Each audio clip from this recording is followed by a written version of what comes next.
2021년 38번째 우리에게 주신 말씀은 신약 성경 마태복음 17장 24절에서 27절까지 말씀입니다. 신약 성경 28페이지에 말씀이 있겠습니다. 가버나움에 이르니 반세계를 받는 자들이 베드로에게 나와 이르되 너의 선생은 반세계를 내지 아니하느냐? 이르되 내신다 하고 집에 들어가니 예수께서 먼저 이르시되 시몬아 내 생각은 어떠하냐? 세상 임금들이 누구에게 관세와 국세를 받느냐? 자기 아들들에게냐 타인에게냐? 베드로가 이르되 타인에게니이다.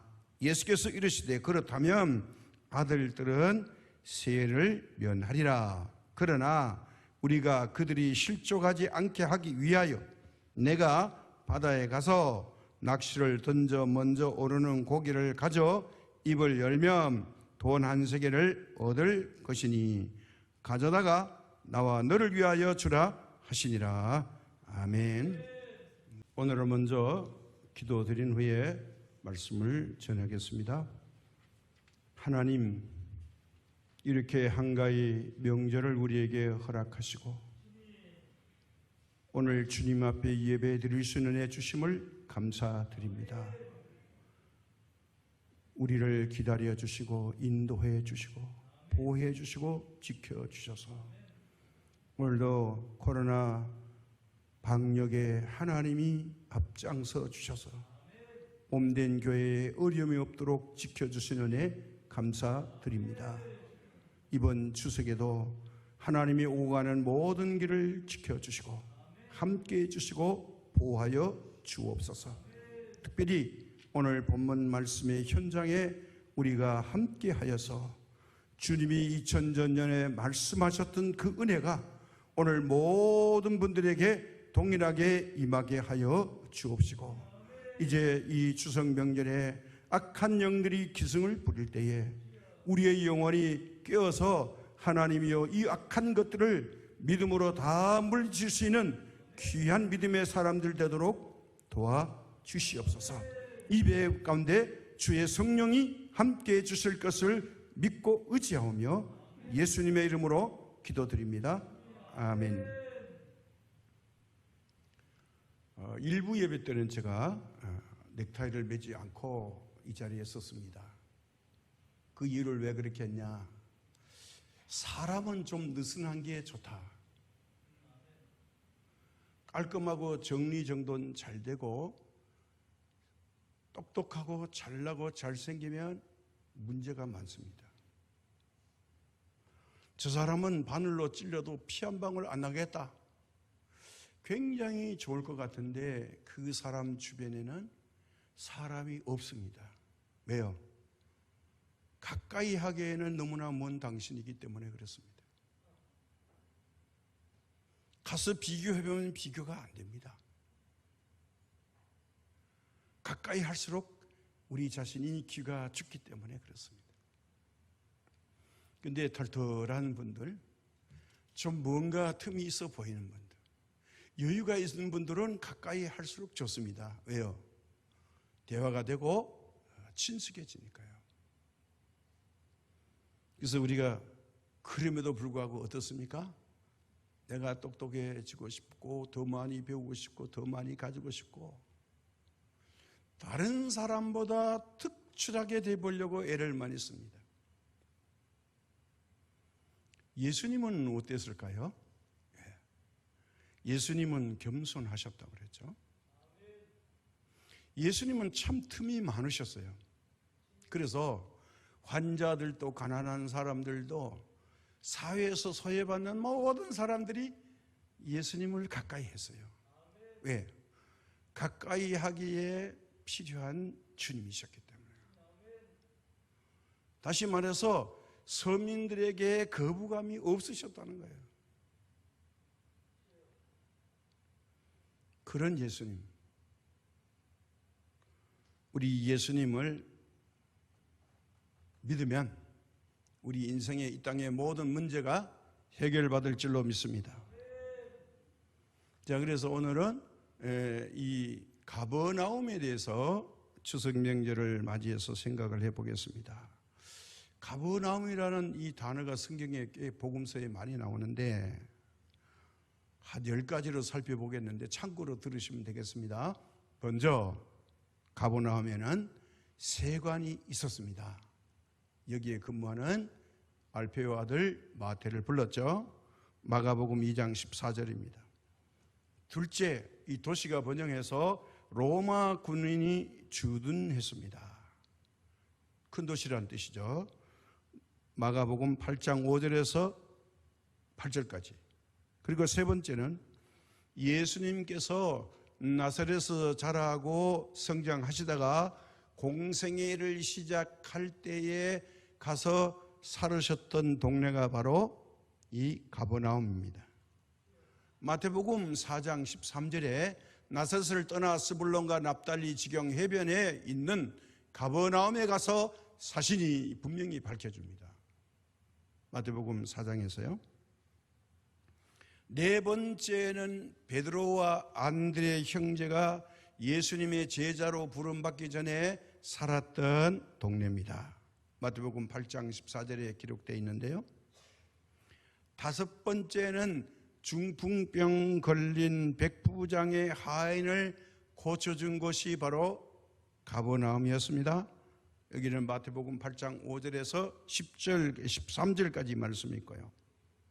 그 다음에 여섯 번째는 베드로 안드레의 거처가 거기 있으니까 베드로의 장모가 열병으로 이제 심히 고통받을 때에 예수님이 장모의 손을 붙잡고 고쳐주신 곳이 바로 가버나움이죠.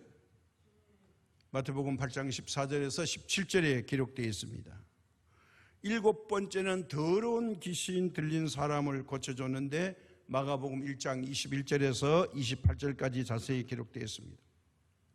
그 다음에 여덟 번째는 반신불수된 중풍병 걸린 사람을 친구들이 침대에 누워가지고 예수님이 계신 집에 지붕을 뜯어가지고 예수님 앞에 내려놓아서 고침을 받았죠. 이것도 마가복음 2장 1절에서 18절까지 자세하게 기록되어 있습니다. 그리고 아홉 번째는 많은 병자를 고쳐줬다고 했습니다. 이 기록은 여러 곳에 있는데 마태복음 18장 16절에서 17절에 보면 그 외에도 가버나움의 많은 환자를 고쳐주셨다 이렇게 되어 있어요. 열 번째는 오늘 본문의 성전세의 기적입니다. 이게 17장 24절에서 27절의 말씀이죠. 그래서 가버나움에 이르니 반세계를 받는 자들이 베드로에게 나와 이르되 너의 선생님은 반세계를 내지 아니하느냐. 어느 날 성전세 반세계를 받는 사람들이 베드로를 딱 가로막더니 하는 말이 너희 선생이 왜 성전세 안 내고 다니냐? 이 말에 당황한 베드로가 뒤로 물러서면서 아니 내신다. 이렇게 급히 대답하는 말이 성경에서 볼 수 있어요. 이 반세계라고 하는 말을 다른 말로 하면 성전세입니다. 왜 이 성전세를 내야 되느냐? 그것은 예수님 당시에도 성전세는 원래는 그 당시의 화폐로 2드라크마, 이걸 우리 성경에는 세겔로 번역했어요. 반세겔. 이 세겔이라는 말은 히브리 사람들이 지금도 쓰는 화폐 단위입니다. 우리가 원으로 쓰고 일본은 환으로 쓰고 미국은 달러로 쓰죠. 러시아는 루블로 씁니다. 이렇게 쓰는 화폐 단위예요.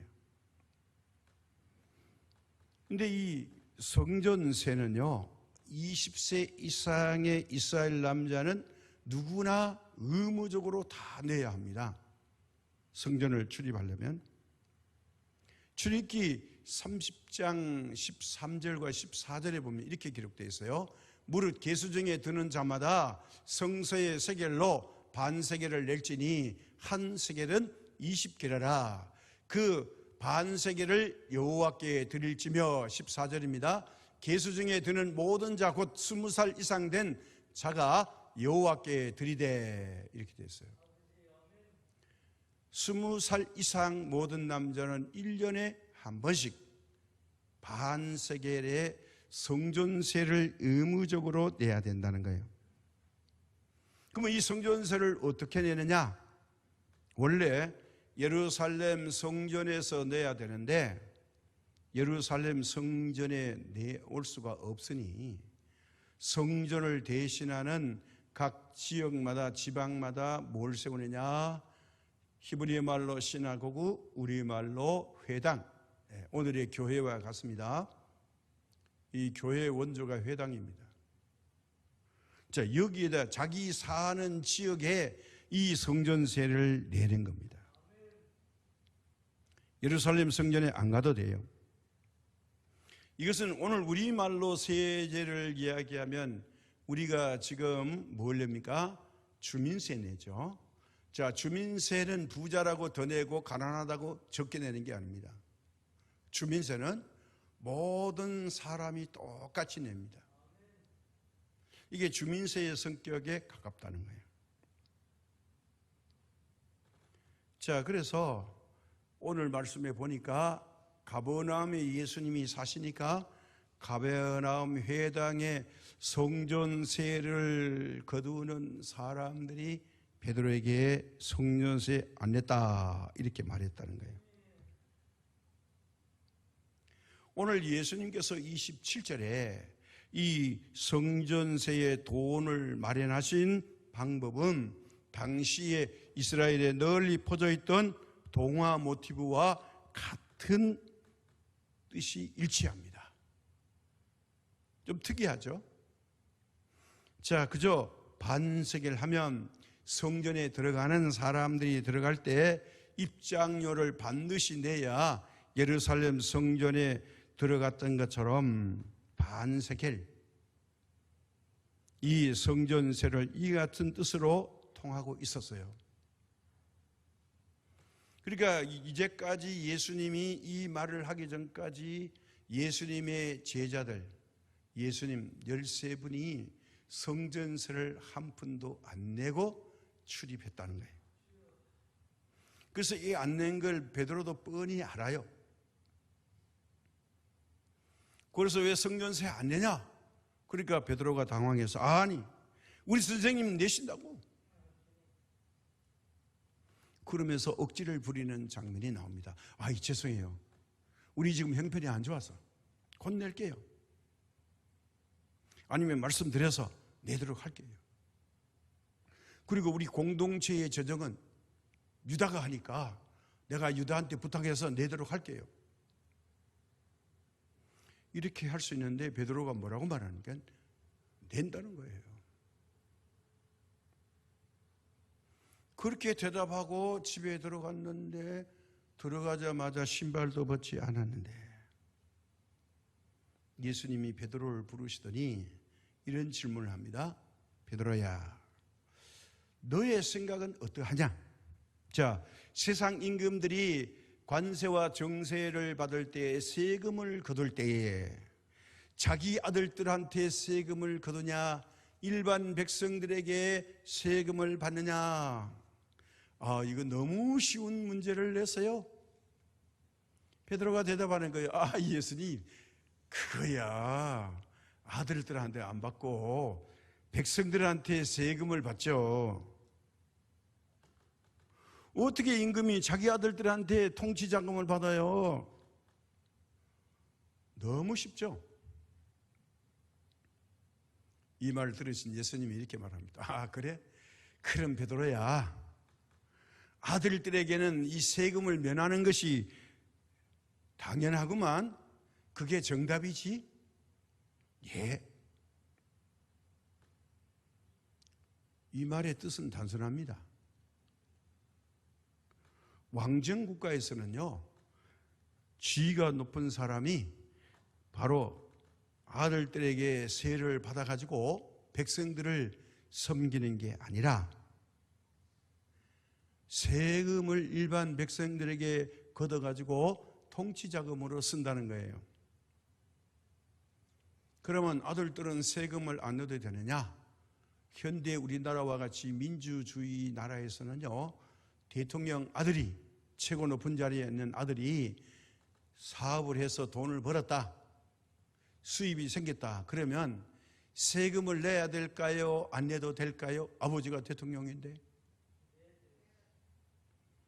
내야 되죠? 안 내면 큰일 나죠? 그러나 민주주의 국가에서는 소득이 있으면 반드시 세금을 내야 됩니다. 그러나 이런 민주주의가 아니고 왕정 국가가 되면 세금을 안 냅니다.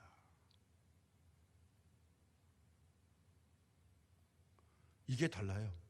지금 예수님이 그 말씀하는 거예요. 왜요? 예수님은 천지 만물을 지으신 창조주이십니다. 그리고 예수님은 지금 하나님의 아들로 이 땅에 오셨습니다. 이 모든 것이 아버지의 소유입니다. 신분적으로.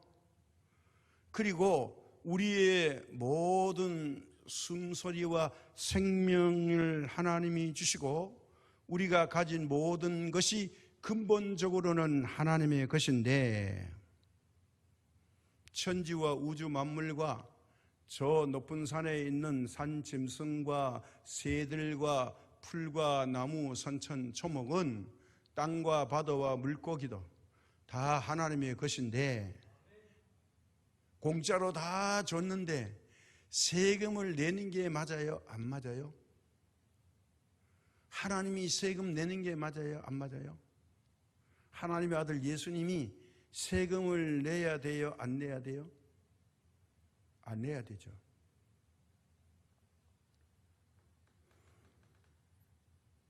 세금을 내면 하나님의 아들이 아니라는 거예요. 맞습니까? 안 맞습니까? 맞죠? 헷갈리기 시작합니다. 무슨 말 하려고 저 말을 하나? 하나님은 세상 왕정 국가에서 타인에게 이게 세를 받는다는 것을 의미를 주면서, 만약에 예수님이 성전세를 내는 순간에 하나님의 아들의 자격이 박탈되는 거예요. 그래요, 안 그래요? 우리가 여기까지 생각 안 했죠.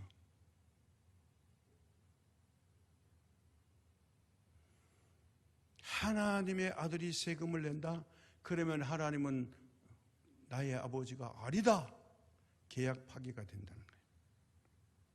그런데 이 성전과 회당은 누구 것입니까? 하나님의 소유죠? 하나님의 집이죠? 어떻게 알아요? 성경에서 말씀하니까요. 이사야 56장 7절에 내 집은 만민이 기도하는 집이라, 이렇게 말했거든요. 내 집이 뭐예요? 성전, 회당. 오늘 말하면 교회. 이것은 하나님의 소유예요.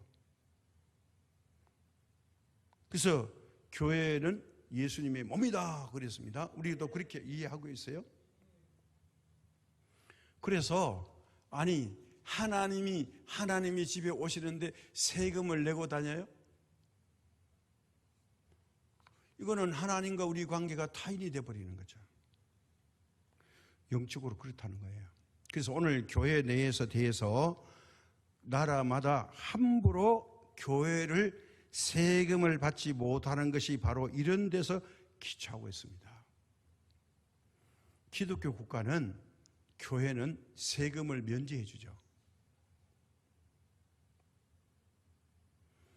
자, 여기서 한번 생각해 봅시다. 교회의 재산이 국가의 것이냐, 아니면 하나님의 것이냐? 이것이 문제가 됩니까? 문제가 안 되죠. 우리 대한민국에서는요, 교회는 국가가 관장합니까? 못합니까? 절대로 못하죠. 왜요? 정경 불리고 종교 불리니까. 하나님의 것이기 때문에 그래요. 그래서 하나님 앞에 바쳐서 하나님 것을 하나님의 것으로 구별했으니 세상이 이걸 함부로 할 수 없다는 거예요. 그런데 믿음에 없는 국가나 공산주의 국가는 교회조차도 국가 밑에 둡니다. 중국에 가봤더니요, 삼자 교회라고 그래가지고 이게 굉장히 웃겨요. 교회 대표 사람 한 사람으로 교회 라이센스를 줘요. 절대로 등기를 안 줘요, 교회 명의로. 그래서 자기들이 짓밟을 때는 교인에게 법을 적용해가지고 뺏어버려요. 그래서 포크레인으로 교회를 막 찍어버려요. 이게 뭐냐? 교회를 세상 나라 권력자 밑에 두는 거예요. 함부로 하는 거죠. 절대로 이런 나라는 오래가지 못하고 하나님의 복이 끊깁니다. 자, 왜 그런가 봅시다. 자, 이렇게 교회를 비판하고 하나님의 나라를 허무는 이런 나라는 오래가지 못하는 것을 우리가 성경에서 똑똑히 보았습니다. 자, 거대한 나라 이집트. 이 놀랍게도 이집트는 예수님 때부터 지금까지 2000년 동안 이집트라는 나라는 국호는 계속되고 있는데 이 이집트가 어때요? 이게 참 초라하기 짝이 없어요. 자동차를 만듭니까? 비행기를 만듭니까? 하나님을 대적했다가 아주 가난한 나라로 전락해 있어요. 대한민국은 어떻습니까? 우리는 잘 살죠. 세계 10위권의 경제력에다가 세계 최첨단의 통신, 스마트폰, 품질 좋은 자동차, 환경, 사계절이 뚜렷한 데서 살죠. 다른 나라 사람들은 체험하지 못하는 하나님이 주신 사계절을 체험하고 삽니다. 겨울은 겨울대로, 여름은 여름대로, 봄은 봄대로, 가을은 가을대로 멋지게 즐기면서 12개월 동안 우리는 계절을 체험하면서 얼마나 풍요롭게 잘 사는지 모릅니다. 근데 우리가 감사 안 해요. 열대지방 사람은 눈이 뭔지도 모르고 겨울이 뭔지도 모르고 살잖아요. 요즘 보니까 대한민국에서 만드는 것이 세계 최고입니다. 왜? 사계절이 뚜렷해서 겨울도 잘 견뎌야 되고 여름도 잘 견뎌야 되고, 그러니까 어디를 갖다, 세계 어디를 갖다 놔도 대한민국의 물건은 품질이 좋을 수밖에 없어요. 처음에는 가난할 때는 이게 참 불행한 줄 알았는데 이게 하나님의 복인 줄 이제야 깨닫는 거예요. 한국 1등이 세계 1등이 되는 게 바로 그겁니다. 자, 이집트, 아수르, 바벨론, 메데, 바사, 헬라, 그리스, 로마, 몽골, 일본, 독일, 현대까지 와서 이 사람들이 강대한 나라였는데 다 이게 망해가지고 지금 미국 앞에 절절절 매죠. 패전국이 됐어요. 그런데 하나님의 약속한 히브리 유대인들은 어떻습니까?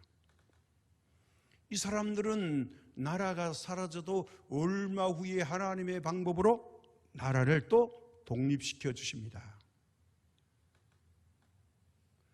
이렇게 해주신 분이 누구냐? 하나님이십니다. 가장 최근에 1948년 5월 14일 날 독립시켰죠. 그래서 하나님이 이스라엘 백성들에게 하신 말씀이 있어요. 신명기 7장 7절에 이렇게 말합니다. 여호와께서 너희를 기뻐하시고 너희를 택하심은 너희가 다른 민족보다 수요가 많기 때문이 아니니라. 너희는 오히려 모든 민족 중에 가장 적으니라.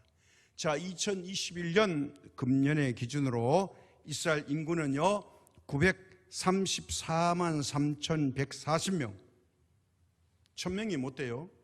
면적은 우리나라 경상북도만한 면적을 가지고 있습니다.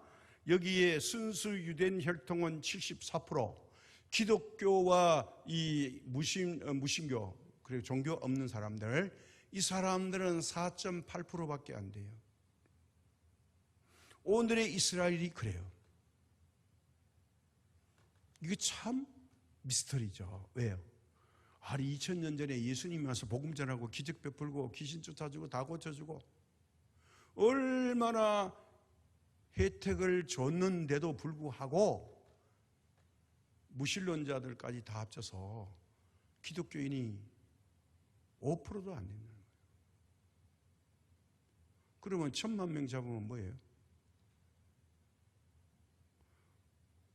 500만 명도 안 된다는 거예요. 기독교인이 적은 거예요. 유대인이 74%예요. 지금도 율법을 지키는 사람들이에요. 하나님 버리셨냐? 아니에요. 택했기 때문에 그래도 사랑해 주시는 거예요. 율법에 철저한 사람들입니다. 그 우리나라가 얼마나 복받아서요? 방금 전에도 보니까 일본은 지금 도쿄 앞에 태풍 14호 찬투가 상륙해가지고 지금 떡 버텨가지고 일본 전 열도가 지금 홍수에 시달리고 있답니다.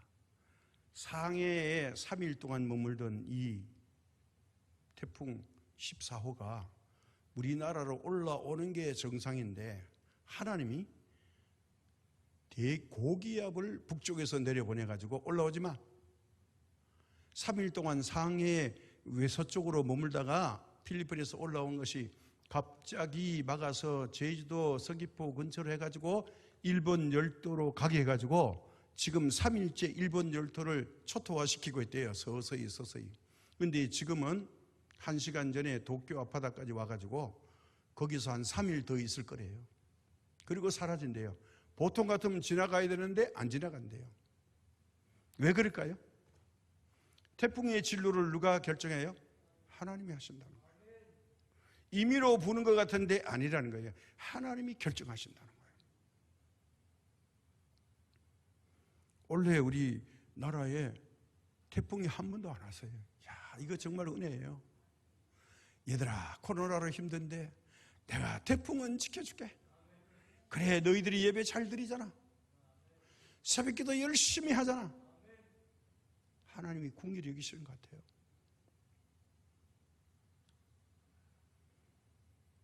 그래서 오늘 이 본문으로 돌아가서요, 오늘 성전세 받는 사람들이 갑자기 그래, 오늘은 꼭 결단을 내고 말 거야.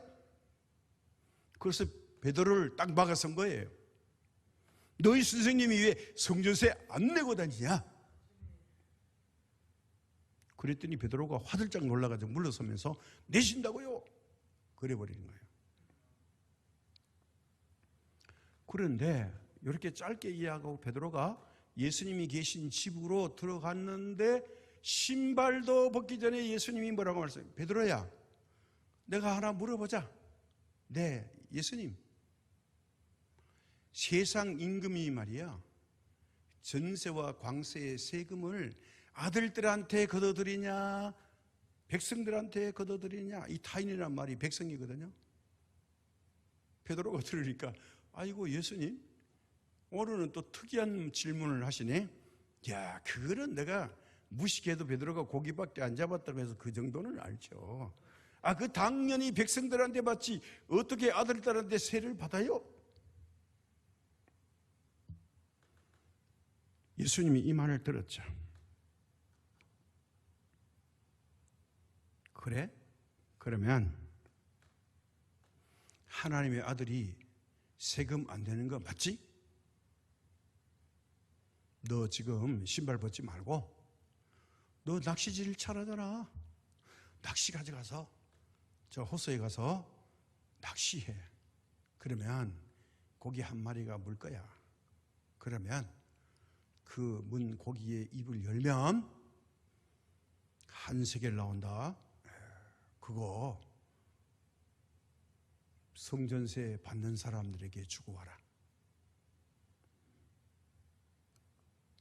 너하고 나하고 성전세 내자. 수고는 베드로가 하는 거야? 나보다는 너가 고기를 더 잘 잡지? 예수님은 낚시할 필요도 없죠.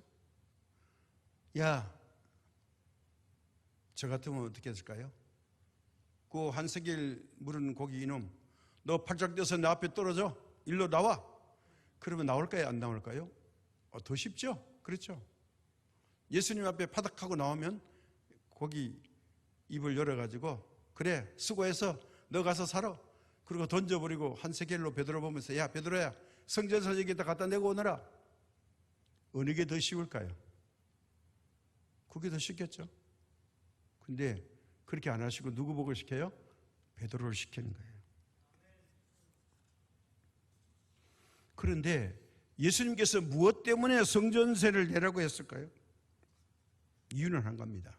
그 성전세를 받아야 되는 사람이 지금 오해를 하고 있다는 거예요. 예수님이 누군지 모르고 있다는 거예요. 그러니 이 오해를 풀리게 하기 위해서는 성전세를 내자는 거예요. 오늘 우리가 다른 사람이 오해하는 걸 오해를 풀기 위해서는 우리가 은혜로 이것을 감당할 수 있으면 감당하는 게 더 은혜라는 거예요.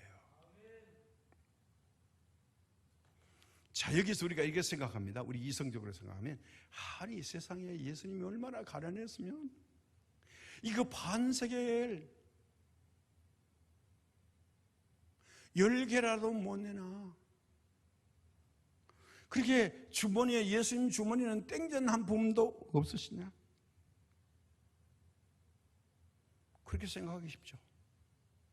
아, 내 주머니는 신용카드가 있는데 내 주머니는 율곡이 어머니가 들어있는데 그 동전이라는 게 하나도 없단 말이에요. 아이고 불쌍해라. 이렇게 생각할 수가 있어요. 아닙니다. 생각을 달리 하셔야 됩니다. 정반대입니다. 왜요? 예수님은 얼마나 큰 부자이셨기 때문에 그 시시껄렁한 적은 동전 한 푼도 필요 없었는가 하는 생각이 들어요. 세계가 다 내게 속하였나니 다 내 것임이니라. 예수님은 돈 놓고 다닐 필요가 없다는 거예요. 왜 우리가 이런 생각에 고착되어 있는가 한번 잘 들어보세요.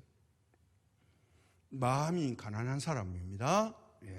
마음이 가난한 사람은 열심히 철저하게 돈을 모아 준비해서 통장에 많이 저축해서 일평생 동안 모으기만 했지 한 푼도 쓰지 못하고 이 땅에 남겨두고 가는 것이 상당히 많음에도 불구하고 죽을 때까지도 마음이 가난한 사람은 끝없이 모아야 되고 저축해야 된다고 생각하면서 모아야 된다. 아니 더 모아야 된다.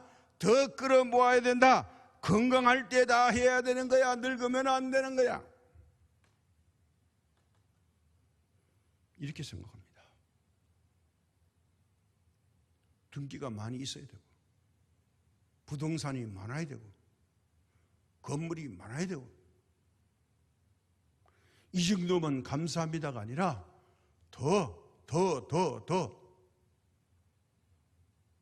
자꾸 그렇게 해야 됩니다. 뭐냐? 자족함이 없어서 그래요.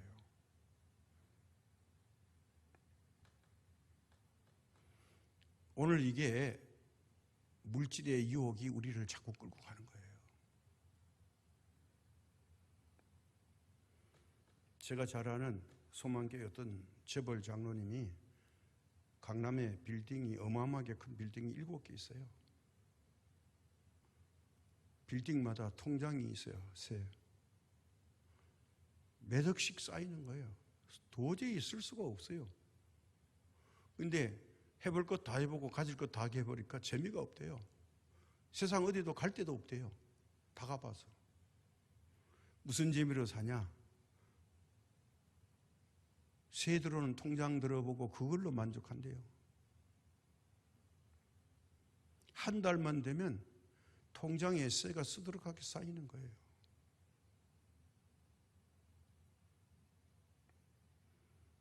비난하려고 하는 게 아니라 이 세상에는 어마무시한 부자들이 많이 있습니다. 근데 예수님은 이런 부자보다 월등히 더 부자시라는 거예요. 왜요? 예수님은 모으신 적이 한 번도 없잖아요. 말씀으로 우주 만물을 만드신 분이신데, 그러므로 모든 것이 누구의 소유예요? 예수님의 소유인데 무엇이 부족하겠습니까?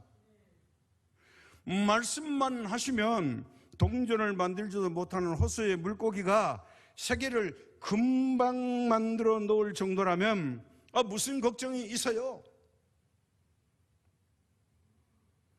바다 속에 있는 이 물고기가 한 입 동전을 물고 있는 것까지 다 아시는데 물고기에는 돈이 필요하지 않잖아요. 어떤 연유에서 이 물고기가 한 세계를 물고 있는지 그걸 아시고 베드로야, 그 물고기는 살려주고 잡으러 안 그랬어요? 동전만 가져와서 그걸 성전세로 내라. 그 물고기를 놓아줬겠죠. 그런데 무슨 걱정할 필요가 있어요? 자, 이런 예수님이 통장이 필요하고 신용카드가 필요하고 돈이 필요하겠습니까? 과연 참 부자이십니다. 그래서 동공억제히 사는 겁니다. 먹을 걱정 없이 사시는 겁니다. 그래서 오늘 이 말씀은 뭐냐? 예수님이 제자들에게 진짜 부자인 예수님이 최고의 부자인데, 자, 부자의 모습을 너희들이 한번 보고 교훈을 받아라, 이렇게 부탁하셨어요. 마태복음 6장 31절에서 33절까지 말씀 보세요. 그러므로 염려하여 이르기를 무엇을 먹을까, 무엇을 마실까, 무엇을 입을까 하지 말라. 이는 다 이방인들이 구하는 것이라. 너희 하늘 아버지께서 이 모든 것이 너희에게 있어야 할 줄을 아시느니라. 그런즉 너희는 먼저 그의 나라와 그의 의를 구하라. 그리하면 이 모든 것을 너희에게 더하시리라.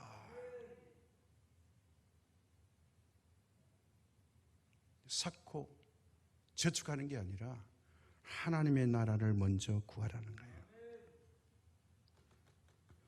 자, 여기서 우리가 배워야 될 게 뭐예요? 이제 주님께서 낚시를 하라고 베드로에게 신분을 시킵니다. 자, 그러면 이게 현재형이잖아요. 될 수도 있고 안 될 수도 있죠. 만약에 그대로 안 되면 예수님이 뻥까고 거짓말하는 거죠. 베드로가 믿고 갔더니 믿는 사람에게만 일어납니다. 낚시를 했어요. 던졌더니 신비하게도 물고기가 낚시를 물었어요, 바로. 그리고 입을 열어보니 예수님 말씀하신 대로 그 물고기 입에 뭐가 있어요? 한 세겔이 있는 거예요. 말씀대로 된 겁니다. 자, 그 다음에는 예수님이 하시는 일입니까? 베드로가 해야 됩니까? 베드로가 할 일이에요. 그렇다면 오늘 이 말씀 속에서 우리가 말씀의 가르침은 무엇일까요? 예수님을 잘 믿으시는 여러분, 믿음의 거룩한 생활로 예수님을 떠나서는 도무지 살 수 없다는 것을 우리가 하나님께 인정받도록 살아보시기 바랍니다. 하나님이 인정하는 믿음의 사람이 되어보시기 바랍니다. 그러면 하나님이 그래, 너 믿음을 내가 성령으로 인쳐주겠다. 이게 뭐라고요? 성령님을 보내서 그래, 내가 너의 믿음을 인정한다. 보증으로 성령님을 보내주신대요. 우리 하나님의 인침을 받은 자가 어떻게 하나님을 떠나서 살 수 있을까요? 성령님을 구하여 받으시기 바랍니다. 물론 돈이 필요할 때도 구해야 되죠. 그보다 더 큰 건 뭐예요? 하나님의 영을 구해야 됩니다. 그러면 이 부수적인 거 다 해결받을 수 있어요. 자꾸 돈만 달라 그러면 돈만 주세요.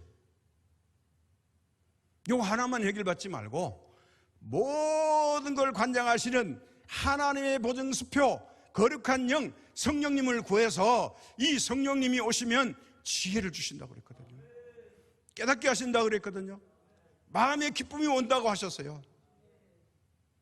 그렇게 되면 세상을 보고 사물을 볼 때 어떻게 될까요? 판단과 분별력이 생기겠죠. 왜? 예수님의 지혜가 내게 생기는 거예요. 예수님이 닮게 됐어요. 그러면 저절로 그의 나라와 그의 의를 구할 겁니다. 이겁니다. 이 교훈을 받아야 된다는 거예요. 근데 자, 여기서 봅시다. 베드로는 무엇으로 대답했어요? 믿음으로 긍정적으로 말했어요. 이게 이제 믿음의 사람의 모습이에요. 예수님께서 성전세를 내신다. 이제까지 안 냈지만 내신다는 거예요. 이게 긍정입니다. 자, 따져봅시다. 이제 예수님의 공동체의 재정은 누가 맡았어요? 가룟 유다가 맡았어요. 베드로가 아니에요. 재정 담당 아니에요. 그러나 베드로가 이 문제를 해결할 위치에 있지 않아요. 13분의 성전세를 가룟 유다가 재정을 맡았으므로 자, 우리 13사람의 성전세를 냅니다. 뭐 영수증을 달라고 하든지 확인을 하든지 했어야 되는데 어쩐 일인지 가룟 유다는 이걸 하지 않았어요. 문제를 해결해야 될 위치에 있지 않았지만 베드로는 예수님을 변호했어요. 내실 겁니다. 오늘의 교훈은요, 믿음으로 고백한 진실한 말은 베드로가 책임지는 게 아니라 누가 책임져줘요? 예수님이 책임져 준다는 거예요. 오늘 우리가 믿음으로 거듭나고 확실하게 성령님이 감동을 주셨다면 내가 내 입으로 말했는데 내가 이 입술의 말을 책임지는 게 아니라 이 말에 대해서 믿음으로 한 말은 예수님이 책임져 주신다. 무슨 말을 했는지도 아신다는 거예요. 그래서 믿음 없는 말을 하지 말라는 거예요. 안 된다, 못한다, 불평하고 짜증내지 말라 그 말입니다. 왜요? 하나님이 들으시니까. 괜히 하늘이 두 쪽 나도, 하늘이 무너져도 그런 일은 절대로 안 생길 거야. 사마리아 성문에서 그렇게 했다가 선지자의 말대로 아람 나라 군대에서 양식이 밤에 들어왔죠? 왜 그러냐? 부정적인 말과 낙심과 한심은 마귀가 주는 선물입니다. 성령님이 주시는 것은 평안이고 안심입니다. 마귀가 주는 선물은 단호하게 거절해야 됩니다. 그래서 우리가 어려울 때 어떻게 해야 될까요? 주님을 바라봐야 됩니다. 이게 중요한 겁니다. 우리 찬양 한번 하겠습니다. 괴로울 때 주님의 얼굴 바라봐라. 평화의 주님 바라봐라. 우리 찬양으로 확증하겠습니다.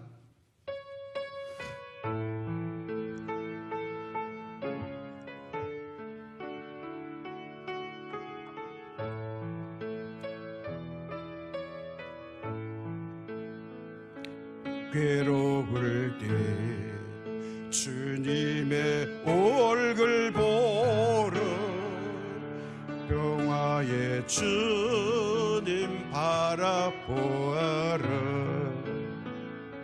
세상에서 기다린 친구들은 위로의 주님 바라보아라. 눈을 들어 주를 보러 내 모든 염려 주께 맡겨라.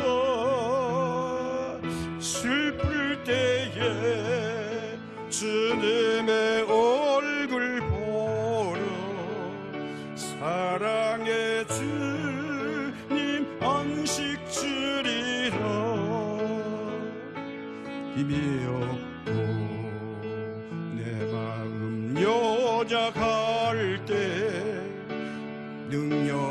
주님 바라보아라. 주의 이름 부르는 모든 전우 힘주시고 늘 지켜주시리. 눈을 들어 주를 보러 내 모든 염려 주께 맡겨라. 슬플 때에 주님의 얼굴 보라. 사랑의 주님 안식. 눈을 들어 주를 보라. 눈을 들어 주를 보라. 내 모든 염려 주께 맡겨라. 슬플 때에 주님의 얼굴 보라. 사랑의 주님 안식 주리라. 아멘. 여러분, 돈이 떨어졌을 때에 화폐를 들여다보지 마세요. 거기에서는 응답이 없습니다. 주님을 바라보십시오. 눈을 들어 예수님을 바라보십시오. 여기가 살 길입니다. 사람이 돈을 찍지만 돈을 만드신 분은 주님이십니다. 진짜 주인공을 바라봐야 됩니다. 믿음으로 고백한 말을 책임지시는 좋은 평화의 주님을 바라봐야 됩니다. 내가 순수하게 주님의 입술로 고백했을 때에 책임지시는 예수님을 믿읍시다. 진심으로 고백한 베드로의 말을 책임져 주셨습니다. 그렇다면 오늘 내가 믿음으로 하는 말을, 나의 말에 대해서 예수님이 책임져 주실 줄 믿습니다. 모든 제자들의 성전세를 해결한 것이 아니었습니다. 이게 오늘 특이한 겁니다. 누구의 세만요? 베드로의 고백한 믿음의 베드로의 성전세만 예수님이 책임져 주십니다. 이게 특별한 은혜예요. 이것은 예수님을 진실이 믿는 자들에게 받는 특별한 은혜를 주셨습니다. 이걸 베드로가 보여주었습니다. 우리들도 베드로와 같이 희망을 가지고 말을 할 때에 책임과 보증은 예수님이 해결해 주실 줄로 기적을 체험하는 이 시대에 주님의 자녀들 되시기를 예수님의 이름으로 축복합니다. 이번 추석을 명절 맞이해서 가정과 개인들과 우리 장성시민교회와 오늘 이 예배를 함께 드리는 모든 분들과 방송으로 이것에 참여하는 여러분 모두에게 이 은혜와 복이 임하시기를 간절히 축복합니다.